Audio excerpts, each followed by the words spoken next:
Hey everyone, Yaron here from Motion Swift. I'd like to take a look at our new Oscillarys instrument. In this video, I'm going to just give my commentary. I did not script anything, and I don't know how many sounds I'm going to play, if at all. So if you're looking for sound examples, check out, there's a bunch of other videos. Check them out on our website or on our YouTube page. And yeah, let's talk a little bit about the synth and about synthesis in general, and let's see how it goes.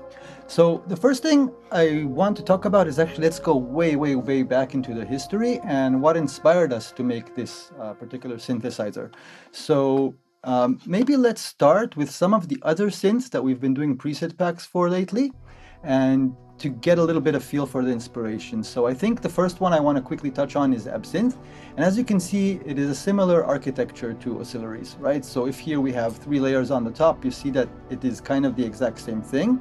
And in Absynth, you see the insides of the layers kind of in a vertical way over here with layer effects, and then the main kind of filtering section, and then the effects section, while the envelopes and LFOs are kind of set to the side, right? But the architecture is kind of similar in the form that it's about 3 layers. And what particularly is interesting to us is Absynth has other engines, but you can put Absynth in a sample engine. And when you do that, you kind of get this sort of new way of maybe thinking on one hand about Absynth, because it becomes a sort of, I don't want to say the word rompler, but you're using samples, right? But like this crazy sample synth. But the other side is, if you look at it the opposite way, Kontakt can load samples. Everybody knows that, right? It's a sampler. But what if you bring the samples to Absynth, but you bring the Absynth or the synth to Kontakt? Right? So that is part of the premise. Now, there are a lot of things that Absynth can do that Kontakt can't do. But there are some things that Kontakt can do that Absynth can't do, right? So it's not going to be the exact same synth, which is beautiful. You don't want to create the exact same synth. But there is some inspiration here. Now, the second and third things I want to show is there's these 2 synths from Korg, the wave state and the mod wave.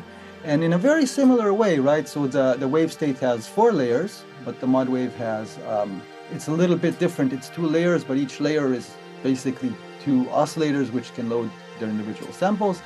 But the point being, again, you have a sort of, it's not the old classic maybe romplers like an EMU rompler from back in the day, right? It's a synth, but it's sample based. It's a little bit, I think there is a little bit of distinction that can be made with these modern things over here. So maybe that's a little bit the background, and the synthesis in all these things is super amazing, right? Like really modern, and you can do amazing things. And I guess the last thing that kind of inspired Oscillarys is our own Porphyria hybrid and some of our own other synth. In the case of Porphyria hybrid, when we were working on this synth, right, it's one side A and B, one side wavetable and one side sample. And as we were making presets and having fun with this a little bit, way back when we released it almost 2 years ago, it was kind of fun when you play just with the sample side, and there's so many sounds in here, and just going, you know, one layer, just like a one OSC synth, but with the sample side, it got really interesting. And, you know, and you immediately say, hey, why don't we make a synth that is just 2 sides sample, or 3, or, you know, there the idea already starts, because we say to ourselves, okay, not only do we like all this synthesis and all these amazing things, and we do have already this philosophy of, hey, let's do a synth in Kontakt, right? We're building synths, we're not building sample libraries in the sense of like orchestral violins and things like that. And we have the samples and the sounds for it, right? So it all kind of started to go together. At that time, we didn't really have the exact idea. We had a bunch of prototypes. And then I just want to quickly showcase some additional ideas that you will see soon in our Oscillarys, where we like to do this. We try it out on some smaller synths, so all the randomization that you will see in Oscillarys and a little bit of these concepts over here, you will see them, in Theory and Time, you will see them in Oscillarys. And same goes for the way we handle samples in Oscillarys. We have our free sample tester instrument, where basically it showcases all of these little things where you can drop a sample that automatically detects the root note, set the high key and low key, and all of these little things that are exposed to the user, which is not so typical for a Kontakt instrument, right? It's not always an instrument that is, usually what you have is someone maps something for you, right? Anyways, okay, So that's about the inspiration, and now let's look at Oscillarys itself. I think we can even close some of this other stuff. Whoops, I accidentally opened something new. And now with all that in mind, let's look at the synth that we have here. So we have this three-layer architecture where all of the cool samples that we collected plus new samples are available here. So you have the entire Porphyria hybrid sample set available. Like there's no use, we have a sine and a saw and all that sampled already. There's no use giving that again. And the other side is, why not give you all of that again in this context, right? Because that was part of the beauty when we were playing with Porphyria. In any case, so cycle, analog, and digital and phenom are all categories that exist in Porphyria. What we have new is organic. Porphyria has an organic category, but it's a completely different one. So here there's just different samples. Some of them overlap, but there's a ton of new ones as well. And then the Aetherin category is a completely new category. It's really like if you are aware of our spectral oscillator toolkits, so all these oscillators that we've been sampling and getting kind of better and better at, and just amazing new things. So some of the latest from that doesn't overlap with our packs. We'll talk about that in a minute. So some of the really special stuff that we set aside for Oscillarys, really, really unique and nice sounding oscillators from really cool sources. So it's not per se different from, let's say, digital or phenom category, but just it's new stuff, and that sounds special and really good. Dystopia category, it's literally lifted from samples lifted from our Dystopia diary instrument. So kind of bringing those samples that within that instrument were just really one particular use case, right, of doing the Dystopia things and bringing them over here. And same for the untuned category. It's the untuned sort of like tonal things from Dystopia diary that are untuned. You play a C note and it's not necessarily like it might be playing multiple notes or things like that, but it's tonal. And then we have also a completely new one-shots category, so tons of one-shots, a lot of different things. So it could range from music boxes and things like that to like small piano plucks, synths, synth hits, and like small violins and things like that. So this entire sample set is available to you. The samples are open on your hard drives, so you can just really go, even in Kontakt, you can even see them in the browser. So you can literally either go here, show in Finder. Oh, it's even playing the preview. So you can show and you can just use the samples anywhere, or you can literally just even drag them into a new Kontakt instrument, do whatever you want with them, take them anywhere. The other side of this is that you can go into user mode. In fact, you don't even need to be on the user slot when you're doing drag and drop. It will respond wherever you're from. So let's take whatever. We're not even going to do an example, but let's just take something, drop it. It'll automatically jump to the user folder. You want to throw that away, then you just click X and you throw that away. Keep in mind that the paths to these samples are absolute. That means that the next time you save it like this, with your user sample loaded, the next time you load the instrument, it's literally expecting the sample in this exact path. If it doesn't find it, you'll get the usual Kontakt missing samples dialog. But just keep in mind that if you're using this in DAW projects and you are loading your own samples, make sure you're loading things that you're aware of their location for later. That's just all I'm saying. So you have all this manipulation. We looked at the sample tester before, the same kinds of things. The cool thing is you have over here the MIR, so you don't really need to know. So these samples are all sampled on C note, but assuming they were not, so let's say there was one here that was sampled on an E note or whatnot, you would drop it here. The MIR is actually pretty good. We're even doing MIR on our own samples. So all of these samples are not pre-mapped. When you load anything, it's doing the exact same thing as if you would be loading the user sample. So it doesn't know beforehand that it is actually tuned to the middle C, and as you will see from the instrument, everything is perfectly tuned. So if you bring samples that are in line with kind of what we threw in here, so things that have at least some tonal, like harmonic fundamental basis, then it'll be pretty damn good at finding out your root note, and you probably it's all going to be in tune. But keep it in mind, right? If you're throwing things that are just completely crazy and they're not in tune, then it's just going to do something that's still not going to be in tune. In any case, you can turn the MIR off and go into manual mode, and then you can just put the root key as you see fit. With the MIR, so as you noticed, if I'm in manual, I literally set the root key. With the MIR, sometimes what happens, it's not necessarily a mistake, but it'll maybe say it's an octave above or an octave below. So it'll hit the right note. So let's say, let's go with numbers. So let's say C number 36, note number 36. And it's correct and it'll play in that area. But the sample is actually much more, like, it feels much more in its correct place if you place it an octave below. I don't know. It's still, of course, you can do that later outside of this setting the root note with the tuning, but maybe it just helps a little bit, right? Like just to have the sample kind of in the right place. Low key and high key, if you want to create keyboard splits, we didn't do much. Maybe there's an example in the, there's some example over here, but it's up to you if you're into that, right? If you want to split the keyboard, you can totally do that with the different layers. So let's maybe pick up the pace a little bit. It was important for me to show you like these intricate things in setting up the sound itself, the oscillator itself, because I wanted to show you that it's, yeah, you could do this with your own samples. It's really for that because of the MIR, so much more so than if it didn't have it. You throw a sample in there, and then you have to start to fiddle with the tuning and things. It's a different experience, right? Last thing on the samples. If you go over here, you can click the little question mark, and it will randomize the sample selection. If you hold Alt, it will stay in whatever category you are in. So that's a little bit of a helper. It's good to note that all the info about all these buttons. So what does P do? It says it pastes the previously copied layer settings. So you have all these settings over here. You have to make sure that the info pane, where is it? That it's turned on in Kontakt. So this little arrow over here. All right, let's continue then. So we said that each layer is independent. You saw how you can kind of work with the samples and with your own samples. Each layer, and this is kind of where it gets interesting because it has really its own setup, its own effects, and its own modulation. This is maybe why we call it semi-modular. It's not semi-modular in the sense that you don't have wires that you can pull, and you can't really affect so much. Like, it's not that one layer can do FM to the other layer or anything like that.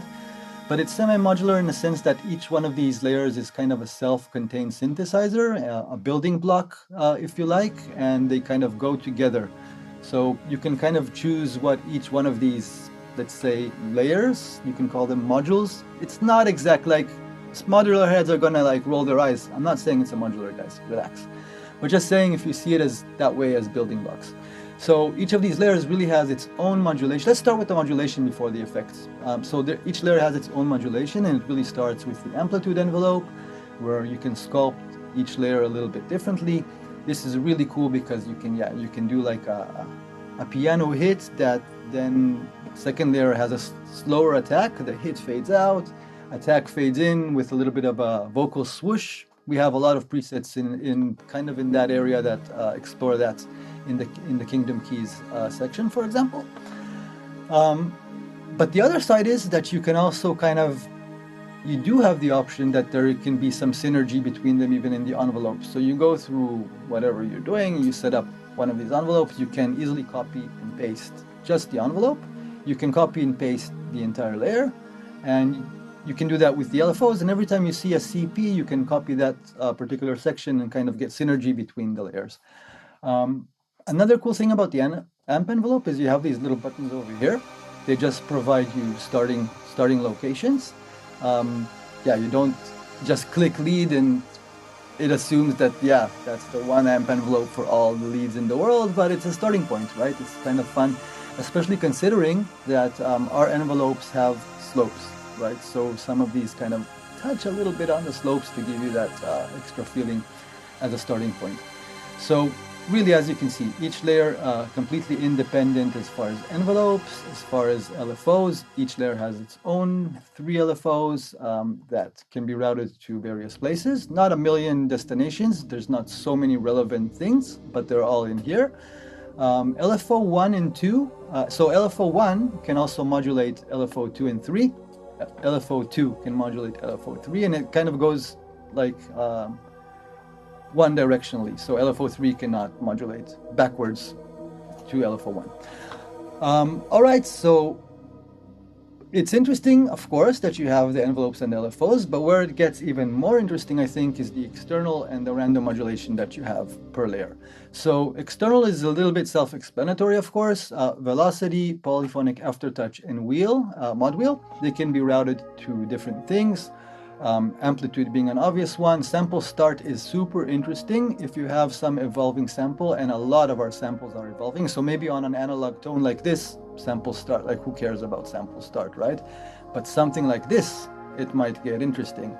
You know, some of these little things that are not the same, where they don't start the same way if you move that. And then filter, and you can modulate the LFO rates and things like that. This is a little bit self-explanatory, so let's move to the random, where it gets again interesting. So this is not exactly like a random LFO. A random LFO, you'd set a random LFO to the filter, to here for the bottom, for the filter cut, right? You would hit a note, the LFO would start in some random place or move in some random way, but there would be movement. Here, it's a random constant, so you hit the note, and that note would have a random value for the particular parameters that are available here, and that value will just be held for that note. So it's not about movement, it's about a different starting position. Let's maybe put it that way, because that explains it a little better, I think.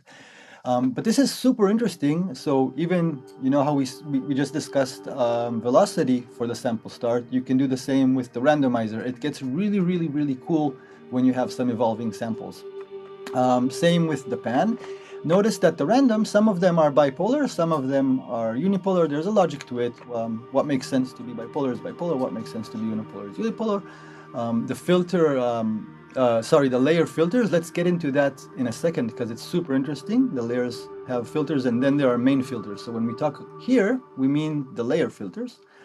And then the envelopes. So let's not get stuck on that, but you can modulate the different envelope times and slopes and depths. All right, so again, this is already super deep, but each layer has its own effects section, and this is where, again, things become a little bit interesting in relation to other things, because some of these effects are not so usual to have per layer. So filter, okay, we have a filter that is individual for each layer. It's cool because you have a full-fledged thing. So this is kind of the silent key filter, kind of like on the Korg MS-20 and some other synths that feature this. So you basically have the pair of the low pass and the high pass. Both feature resonance, and there's an FM, which means that like the input to the filter modulates the cutoff of both the low cut and the high cut. It's interesting, and it can kind of, the sound of this FM is kind of like a variation on distortion and resonance a little bit. It's just a sound that you can't get with resonance alone. Just play around with it and see what you can get. Second effects is a stereo effect, which you can really kind of fatten up and put things in the stereo picture. It sounds a little bit like a chorus or a unison, but it's a very mellow effect, to be honest. It's not something that is just like going to scream at you, but it does provide a nice stereo picture, especially with things that have a lot of harmonics. So if you put it on a sine wave, you maybe don't notice it so much, but something complex will provide a cool stereo picture. Take into consideration that a lot of these stuff, especially the beautiful things from the ethereal category, the whole point is that they are stereo already. So you have a beautiful stereo picture from some of these samples, and especially if you combine them, it starts to get really interesting. But if you go to the analog category or to the cycles and to the things that are simple, they might even be mono samples, and here it comes quite handy. Let's move to the gator, and this is why I said that it gets a little bit interesting per layer, because you have both the gator and the delay effect per layer. So the gator, it's a pretty simple gator. It's locked to the beat, and you have just like 1/4, 1/8, 1/16, 1/32. If you click here, it goes into triplet mode. You have the shape, like how wide the on-off is, and then you can mix the gated signal with the original signal, which is kind of cool as well, because that really helps you get that whole polyrhythmic feeling. And together with the layer delay, so each layer has a full featured delay unit. So you can kind of make something that is a little bit gating, and at the same time have some delays going on. We have a few presets that give an example. wait, something weird here because we have all these other synths still open. We're listening to Absynth, to Kontakt, to Modwave, and to...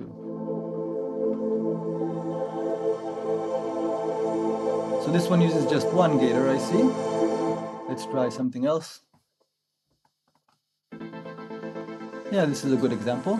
So you see the gator and the delay at the same time on this layer and on this layer, and then this layer doesn't have it. So you can do all these really cool polyrhythms with the gator and the delay. So that's pretty much it for each layer, and I think this just quick example kind of illustrates what you can really do.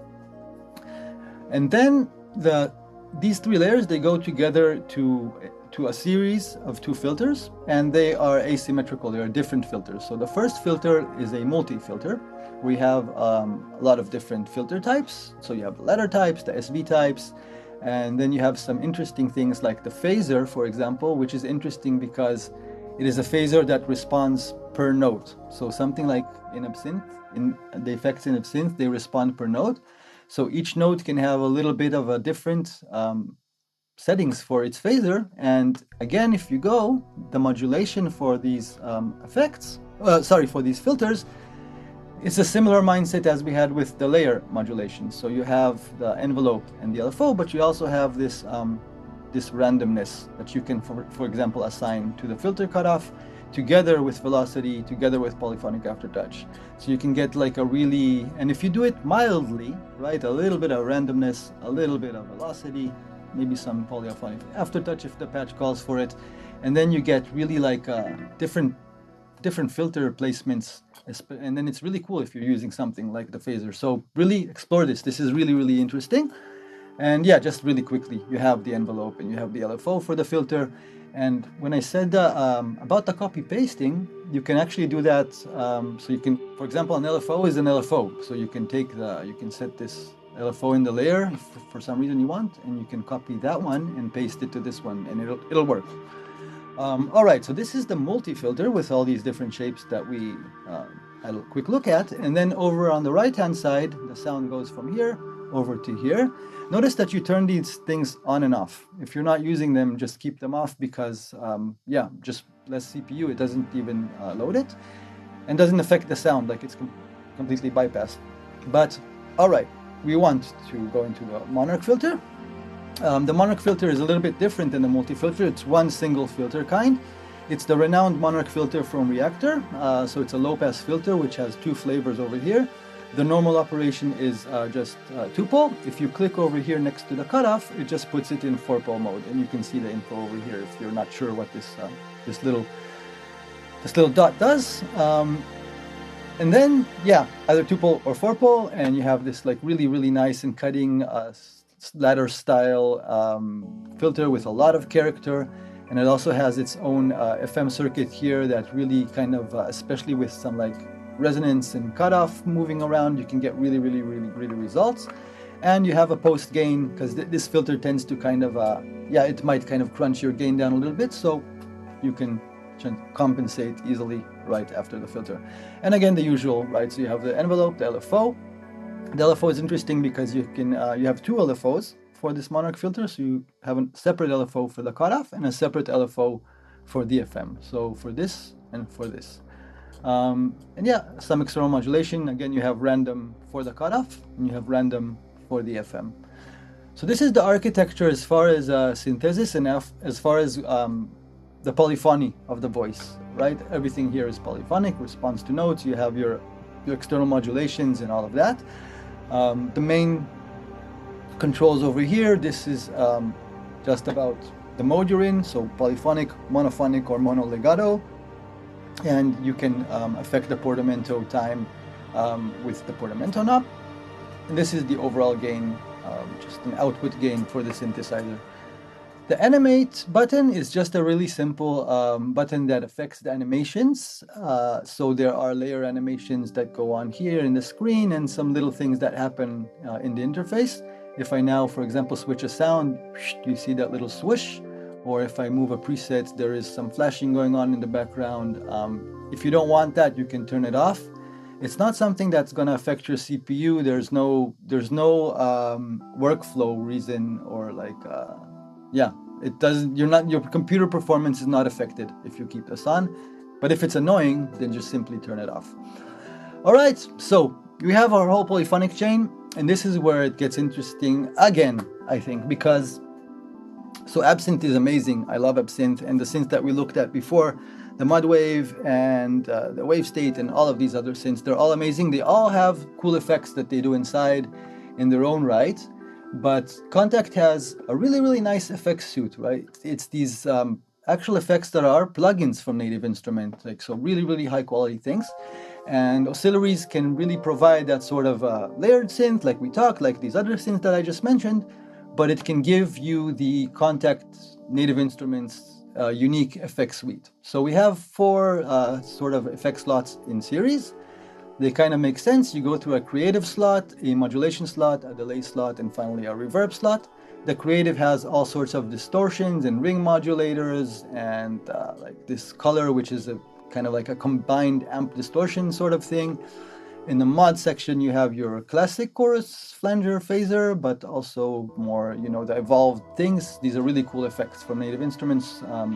The mod pack, as they are called in their plugin version. So flare, choral, and phases. And then, yeah, an extra 2 things. You have a vibrato chorus and a flutter. The delay is also pretty cool. You have the psyche delay, which lets you do all these cool stereo reverse detuning things. There's a lot of our keys presets that make use of this one, so really cool to explore it. Twin delay for stereo, classic stereo delay, and the replica with its 5 cool algorithms. Really, really a cool delay that can do a lot of things, from just your basic delay to sort of like tape wobble to really diffused reverbs and things like that. Reverb section, so quite simply a plate reverb, Galois reverb, which is the original reverb that's been many years in Kontakt, and the round reverb, which we really, really love this reverb. It's one of like our favorite reverbs outside of Kontakt as well, and it's just really somehow just gels really cool with maybe it's with all sounds, I don't know, but in my opinion it just gels really cool with our sounds and the stuff that we're doing also in our other synths. You can bypass each of these individual slots, and you can also bypass the entire effect section. And each of these effects, when you load them, they will have a few presets. So maybe this lo-fi is not such a good example because it's 2 knobs, but yeah, for example, the replica, you have tons of presets, mini presets that you can load either from the menu or from just going back and forth over here. Same for all of them, so whichever one you go on. So that's Oscillarys, the philosophy a little bit behind it, and everything that we wanted to kind of put together in one sort of box, which takes advantage of the oscillators that we like making and takes advantage of what we think is cool in synthesis these days with samples, and really the way to present that by using the things that Kontakt does well, and maybe some of these other synths do it a little bit differently or not as well or whatever. As far as what you get preset wise, you get at launch there's 300 presets and 400 or 101 combined presets. We're gonna do like just so many more. The potential is just yeah, I don't think we touched on that much at all, even with this number, but you have a lot of presets. They're all tagged, so if you go here to Oscillarys, all you can kind of go in the big browser, and the tagging is actually pretty deep and pretty cool. But yeah, so you have a lot of different categories, a lot of soundscapes, a lot of things that evolve. I think one of the reviews, I saw one of the early reviews for the synth, and one of the reviews said this is a synth that's kind of meant to take it slow. I really like that. So of course we have arpeggiators and we have all this cool stuff, but a lot of it is about letting things evolve. So I guess maybe the tip is, when you're trying out the presets, first try something slow and see where it goes, because there might be things that take a long time to open up, and if you play just like hit a short note, you might miss the point of that preset. So this is Oscillarys. I hope you have fun with it. We had a lot of fun creating this thing, and we intend to kind of support it, as I mentioned, with lots of presets and lots of new sounds. And we're really excited to hear what you come up with it. Thanks for watching. See you later.